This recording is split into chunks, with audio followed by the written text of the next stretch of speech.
Yan, magandang hapon po sa ating lahat. Short vlog lang to, no? Short content lang. Ayan, sold out ang ating itlog ng pugo. Yung iba po ay pinamigay po natin sa mga kasamahan natin, no? At yung iba naman po na nagpa-reserve is pinabayaran po natin, no? So yun, huwag kayo mag-alala, no? Kahit nagbibigay tayo ng free para sa mga kasamahan natin, no? At mga huling araw na rin natin kasi doon, binabayaran ko rin po, no? Doon sa balde ng savings ng ating mga livestock, no? So yun, binabayaran ko po, binabayaran ko. Kaya talagang walang makakalusot, no, na hindi natin mailalagay doon para at least makita natin, no. So ayan yung mga papisa natin, no. Lalaki na po nila. Malalaki na 'tong mga 'to. Tapos ayan, nakakuha na tayo ulit ng itlog. Ipon-ipon na naman. At wala na tayong stock ng egg, no? So, yan, mamaya na natin titingnan po, no? Kung may mga itlog na. Alright? So, between 2 to 6 or 2 to 8 p.m. kasi yung itlog nila, eh, no? Ayan. And then, sa mga manok po natin, ayan, nakakuha na tayo.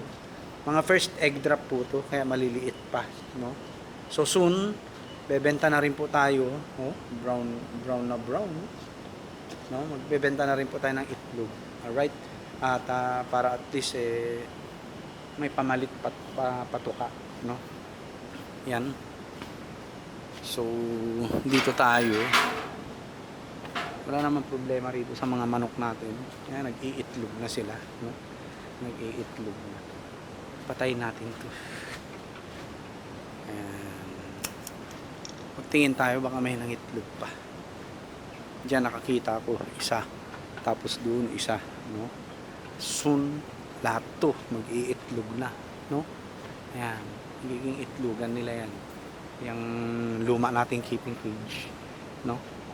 Itong mga nasa scratch pen, okay na yan. At nag-uulan na. Itong mga nakawala natin, okay lang yan, no? May silungan naman sila, yan, no? Yan ang purpose po niyan, yung pinagawa nating bubong, no? Yan. Yan. Right? So, okay na sila dyan. Bahala na sila. Ano? At,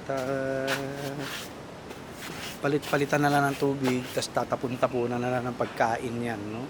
So, yun. Wala tayong stock na quail eggs. Meron dito yung collection natin kaninang umaga. Ayan, no? So, mag-iipon ulit tayo. Pambenta, no? Pambenta natin. Right? So, yun lang po. God bless po sa ating lahat. Peace.